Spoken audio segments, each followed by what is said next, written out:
Honourable supreme court ने ये बात कही हियरिंग के दौरान कि जब हमारे आदेश के अगर आप पालन नहीं करेंगे तो फिर सुप्रीम कोर्ट क्या कर रही है, बंद कर देनी चाहिए फिर सुप्रीम कोर्ट को।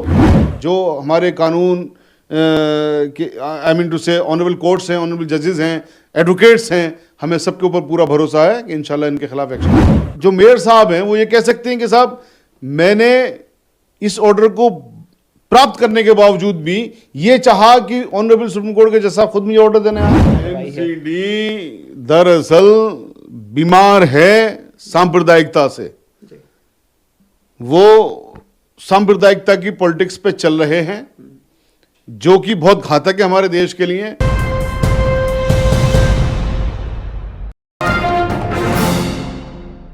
सुप्रीम कोर्ट के यथास्थिति बनाए रखने के आदेश के बाद भी जिस तरह से बुलडोजर कार्यवाही नहीं रुकने का नाम लिया और घंटों तक बताया जा रहा है कि 1 घंटे से ज्यादा तक बुलडोजर कार्यवाही होती रही, उस पूरे मामले पर हम लीगली समझना चाहेंगे, आपको भी बताना चाहेंगे कि किस तरह से ये लीगल कार्यवाही होती है। ये जानने के लिए हम पहुंचे हैं एडवोकेट शाहिद साहब के पास। सर, बड़े एक्टिव आप इन तमाम मामलों में रहे हैं। आज जो मामला देखा गया, क्या उसको कंटेम्प्ट ऑफ कोर्ट की तरह देखा जाना चाहिए?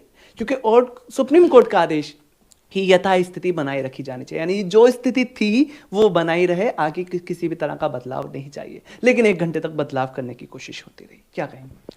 देखिए, जब हमारे मुल्क में ऑनरेबल सुप्रीम कोर्ट के आदेश का पालन नहीं होगा तो फिर सुप्रीम कोर्ट क्या कर रही है?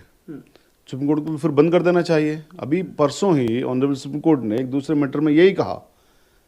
ऑनरेबल सुप्रीम कोर्ट ने ये बात कही हियरिंग के दौरान कि जब हमारे आदेश के अगर आप पालन नहीं करेंगे तो फिर सुप्रीम कोर्ट क्या कर रही है, बंद कर देनी चाहिए फिर सुप्रीम कोर्ट को।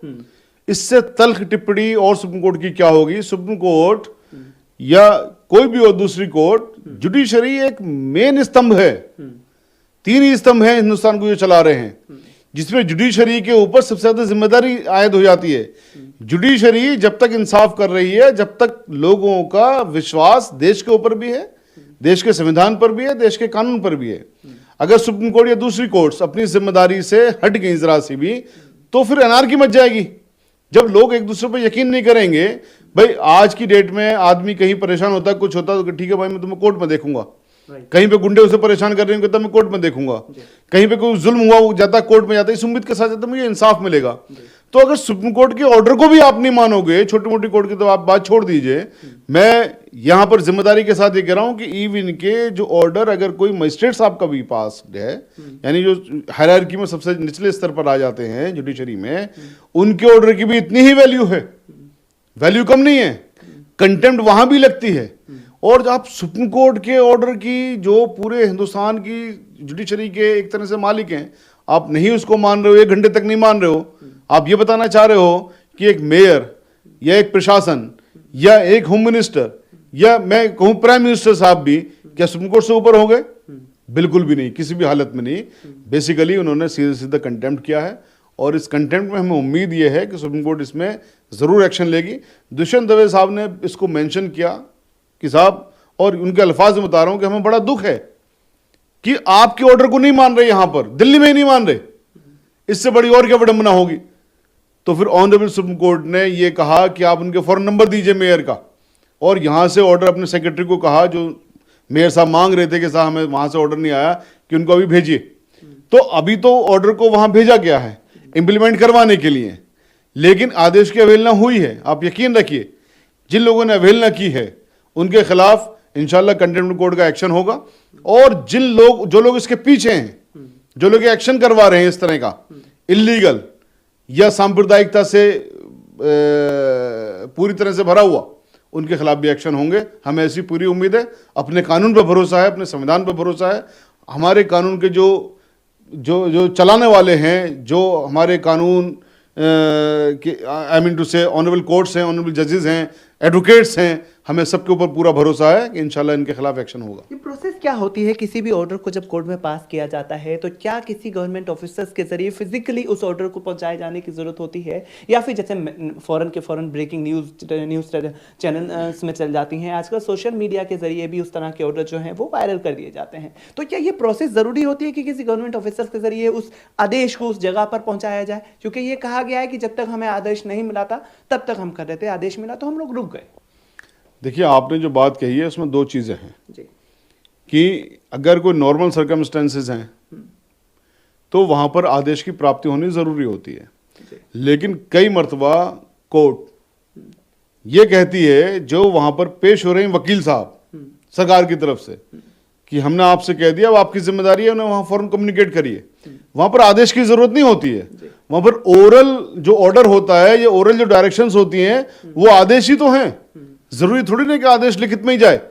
जब यहाँ पर आदेश को पूरी तरह से मेयर साहब को बता दिया गया और मीडिया ने भी वाइडली सर्कुलेट कर दिया, तो यहां पर क्या जो मेयर साहब हैं वो ये कह सकते हैं कि साहब मैंने इस ऑर्डर को प्राप्त करने के बावजूद भी ये चाहा कि ऑनरेबल सुप्रीम कोर्ट के जज साहब खुद मुझे ऑर्डर देने आए, तब मैं तो मानूंगा इसको।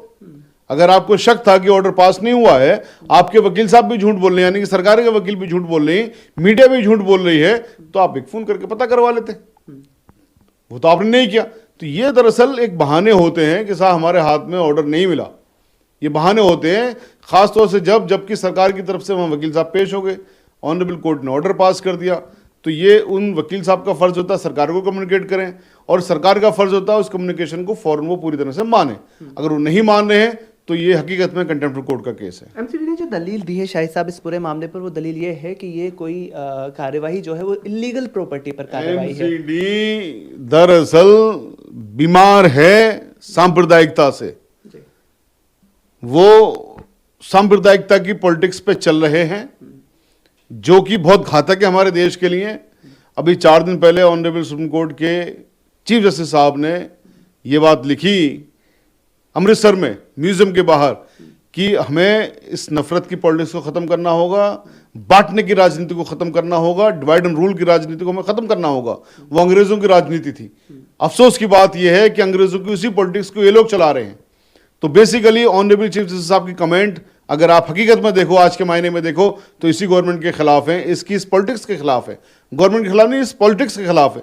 तो ये जो एमसीडी की कार्रवाई है, अचानक ही उनको सपना आ गया, रात में उनको सपना आया क्योंकि कल आदेश ने वहां पर ऑर्डर किया था उनको कि साहब पुलिस लेके आ जाइए, हम तोड़ेंगे इनको। तो अचानक ही इनको इलीगल अनऑथराइज्ड कंस्ट्रक्शन का सपना आ गया कि यहाँ पर इलीगल अनऑथराइज्ड कंस्ट्रक्शन सबको एक साथ तोड़ेंगे हम।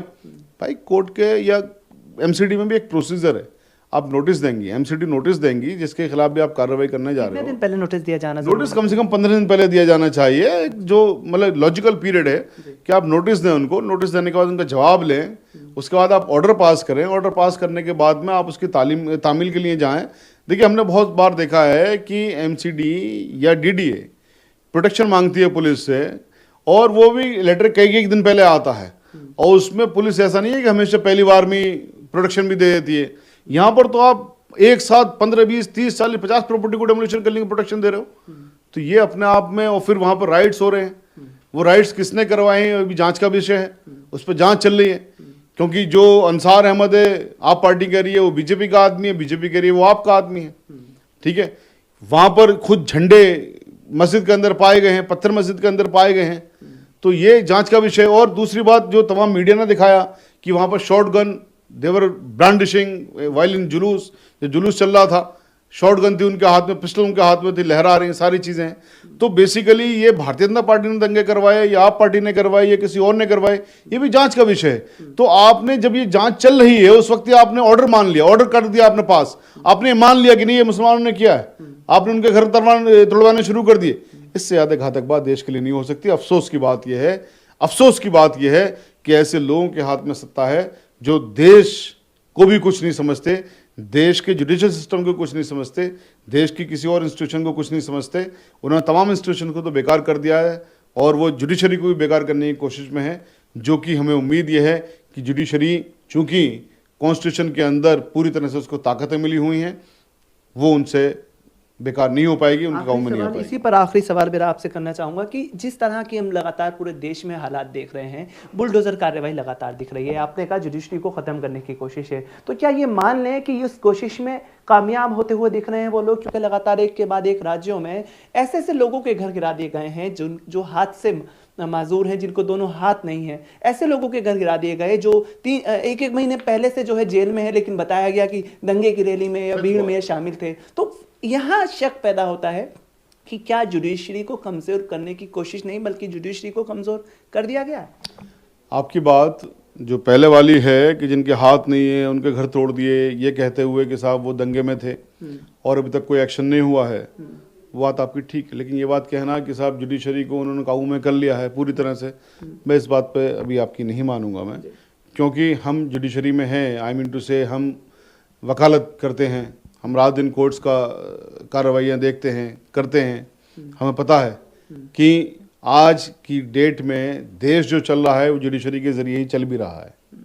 हकीकत में 90% देश को जुडिशरी चला रही है हकीकत में। अभी जो आपने बात कही, जो एक खारगोन में एक्शन हुआ, मकान तोड़े गए, मैं उससे पहले आपको उत्तर प्रदेश में लेके जाता हूँ। योगी जी ने वहाँ पर जो एलेज्ड वायलेटर्स थे या एलेज्ड दंगाई थे, उनके खिलाफ नोटिस निकाल दिए, उनके फ़ोटो चिपका दिए, उनसे पैसे मांगने शुरू कर दिए कि साहब आपने नुकसान किया है, सरकारी संपत्ति का पैसे दीजिए। जब इलेक्शन उत्तर प्रदेश के अंदर हो रहा था तो उस मामले की समाज सुप्रीम कोर्ट के अंदर हो रही थी। ऑनरेबल सुप्रीम कोर्ट ने उत्तर प्रदेश की सरकार को इतनी ज़बरदस्त लताड़ लगाई है, उस बात के ऊपर इतनी ज़बरदस्त फटकार लगाई है, बल्कि जो पैसे उन्होंने वसूल कर लिए वो पैसे भी लौटाने के लिए कहा। तो ये इस बात का साइन है कि जुडिशरी ख़त्म नहीं हुई है, जुडिशरी काबू में नहीं आई है। और कल योगी जी का जो एक ऑर्डर था कि साहब कोई भी इस तरह का प्रोविजन होगा, किस तरह की रैलियां निकलेंगी, कुछ होगा, तो उसके जो आयोजक होंगे उनकी जिम्मेदारी होगी, उनसे एफिडेविट हम लेंगे। तो ये मुझे कहीं ना कहीं लगता है कि सुप्रीम कोर्ट की जो फटकार थी ये वाली, ये उसका असर है जो आज उत्तर प्रदेश ने अपने सुर बदले हैं। लेकिन उत्तर प्रदेश की उस बुलडोजर पॉलिटिक्स को दूसरे जो स्टेट अपना रहे हैं, आज जो ऑनरेबल सुप्रीम कोर्ट ने स्टे किया है सुबह ही सुबह, चूंकि रात भर में इन्होंने कार्रवाई की, तो इससे मुझे पूरी उम्मीद है कि एक अच्छा सिग्नल जाएगा। जो इन्होंने पूरी जुडिशरी ख़त्म करके, पूरा कानून ख़त्म करके सब कुछ लेके आगे कि साहब अब ना जजेस की ज़रूरत है, ना वकीलों की ज़रूरत है, ना कानून की ज़रूरत है, बुलडोजर लाइए, जिसका मन में आए तोड़ दीजिए। तो मुझे उम्मीद पूरी है कि इंशाल्लाह इस पॉलिटिक्स पर फुल विराम लगेगा और जो लोग करने वाले उनके खिलाफ एक्शन